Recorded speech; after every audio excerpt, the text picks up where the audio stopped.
Dear student, I am Shariful Islam. Today I am delivering a lecture on Biology class 9-10,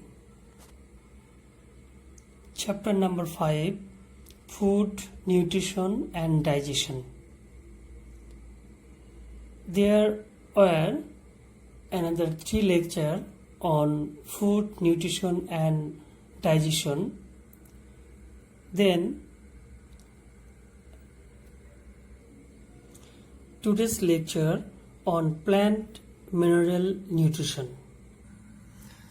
At the end of our lecture, we will be able to learn that explain the necessity of essential elements for plant nutrition and analyze nutrition deficiency symptoms in plants. So, the first portion of our lecture, plant mineral nutrition. Plants absorb certain elements from the soil, air and water for the growth and nutrition. Plants cannot live without these elements. These elements are called nutrients.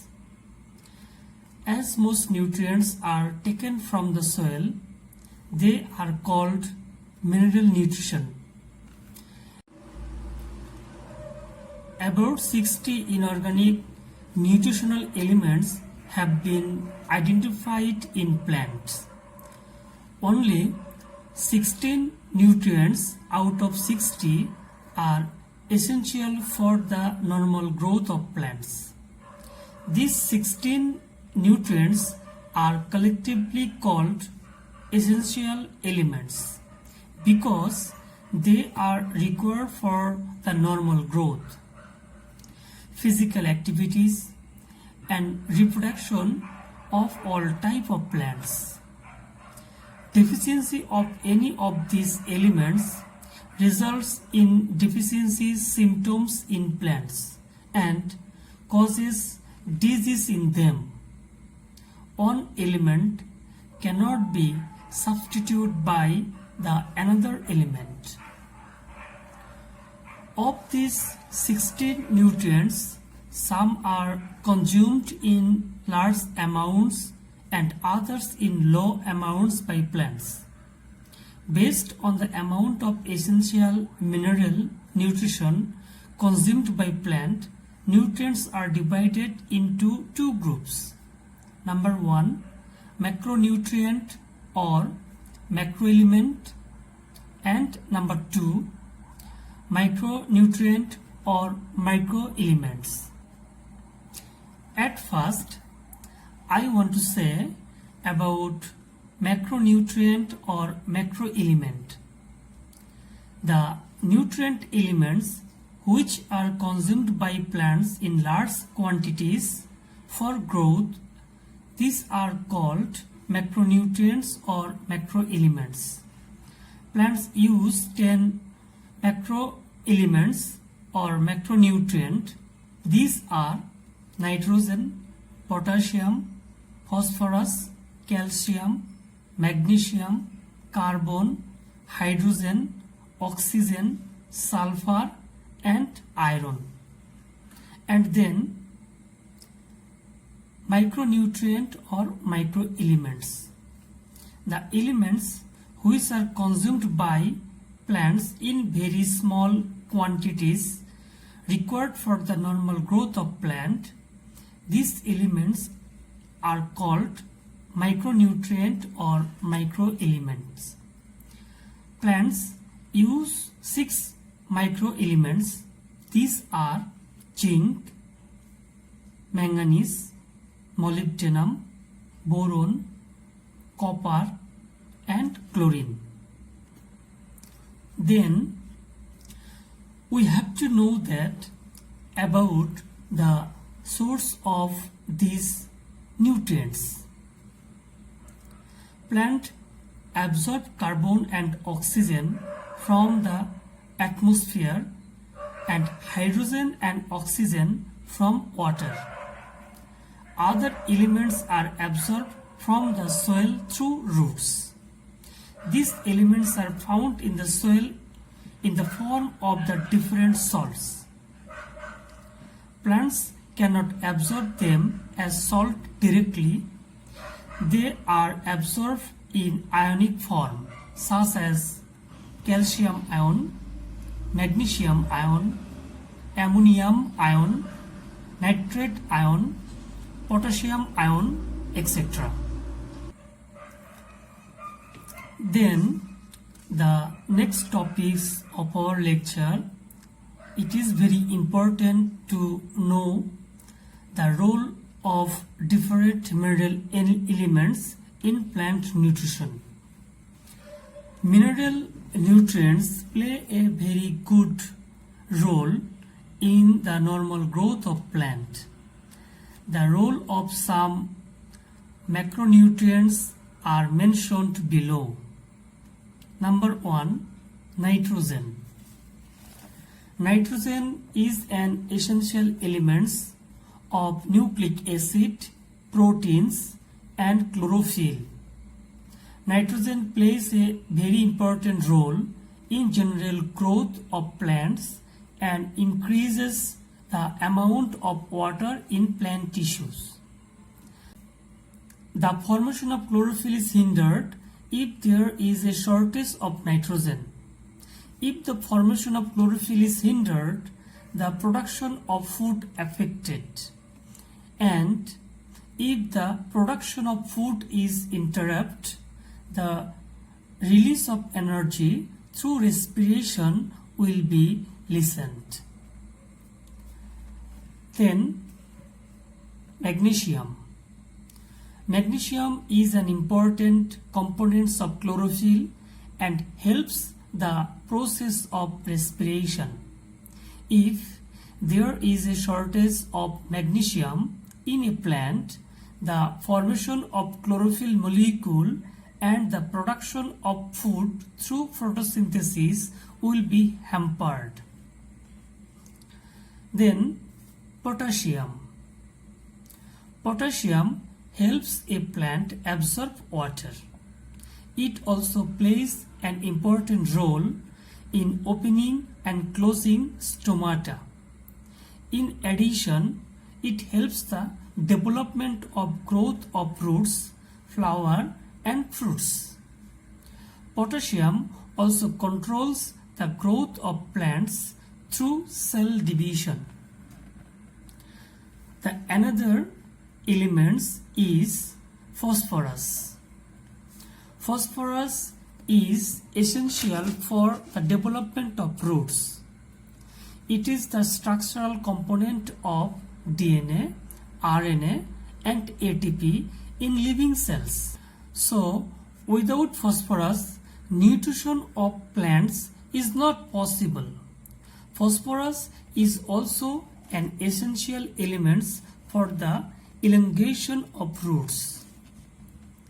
Iron. Iron is the structural components of cytochrome, and so it is required for aerobic respiration. Iron also plays an important role in the formation of chlorophyll.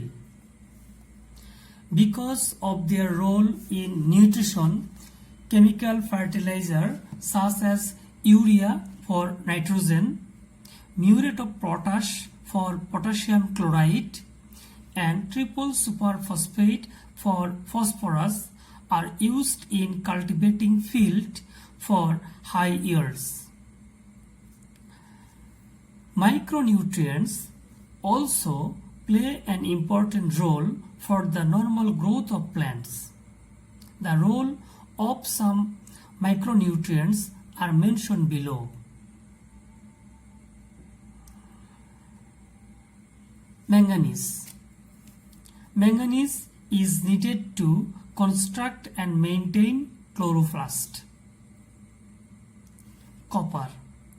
Copper plays an important role in the respiration process. boron. Boron is required for the active growing region of plants, and it also plays a role in the transportation of sugar. Molybdenum. Molybdenum is essential for the fixation of nitrogen by microorganisms. Chlorine. Chlorine is necessary for the growth of roots and stem of sugar beet. Then I want to say the last topics of today's lecture. Today's last topics is the symptoms of nutrient deficiencies. In case of deficiency of any nutrients, symptoms are visible in plants. These symptoms are called deficiency symptoms. By observing the symptoms, one can assess which nutrients in plant lacks. Some deficiency symptoms associated with several nutrients are mentioned below. Number 1, nitrogen. The formation of chlorophyll is inhibited if the deficiency of nitrogen occurs in a plant. Because of this, green leaves gradually turns yellow. Without chlorophyll, other pigments also appear yellow. The condition of leaves becoming yellow is called chlorosis. The condition of leaves becoming yellow is called chlorosis. This is important point, chlorosis. Deficiency of iron, manganese or copper may also cause chlorosis, as they are also responsible for the production of chlorophyll in various ways. The growth and division of cell is decreased, and ultimately the total growth of a plant reduced. The figure show leaves with nitrogen deficiency and healthy leaves. Show on your screen the nitrogen deficiency and healthy leaves. Phosphorus. Leaves turn purple if the deficiency necrotic spot develop in the leaves. Shedding of leaves, flowers and fruits may occur. The plants becomes stunted. Plants usually display no obvious early symptoms of phosphorus deficiency. By the time a visual deficiency is recognized, it may be too late to take any action. Then, potassium. In deficiency of potassium, the tip and the blood of leaf turn yellow and necrotic spores are developed. Intervenial chlorosis occurs. Leaves may wilt and look scorched along the leaf margin. The growth of the plant is reduced, and apical and lateral buds die. The normal level of calcium in the cytosol of the cell is related to the functioning of mitochondria and endoplasmic reticulum. If the level decreases, oxidative phosphorylation in mitochondria as well as the protein trafficking process in endoplasmic reticulum is hampered. Young leaves face chlorosis due to deficiency of calcium, and the growing apical part of a plant die. At the time of flowering in plants, stems dry up and the plants wilt. Then the deficiency symptom of magnesium. Chlorophyll is not synthesized if there is a deficiency of magnesium. So the green colors gets purple and the rate of photosynthesis is reduced. Chlorosis occurs deeply and rapidly in the middle place of the vein. The next deficiency symptom of iron. If there is a deficiency of iron, young leaves first turn pale. It also causes yellowing of young leaves starting between the leaf vein and resulting in chlorosis. Sometimes the whole leaf becomes pale. Then the stem gets weak and short.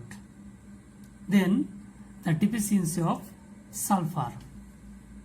Sulfur not only serves as a structural component of protein, hormones and vitamins, but also maintains the balance of water in cell. Leaves show general chlorosis and reddish and purple spots appear on them.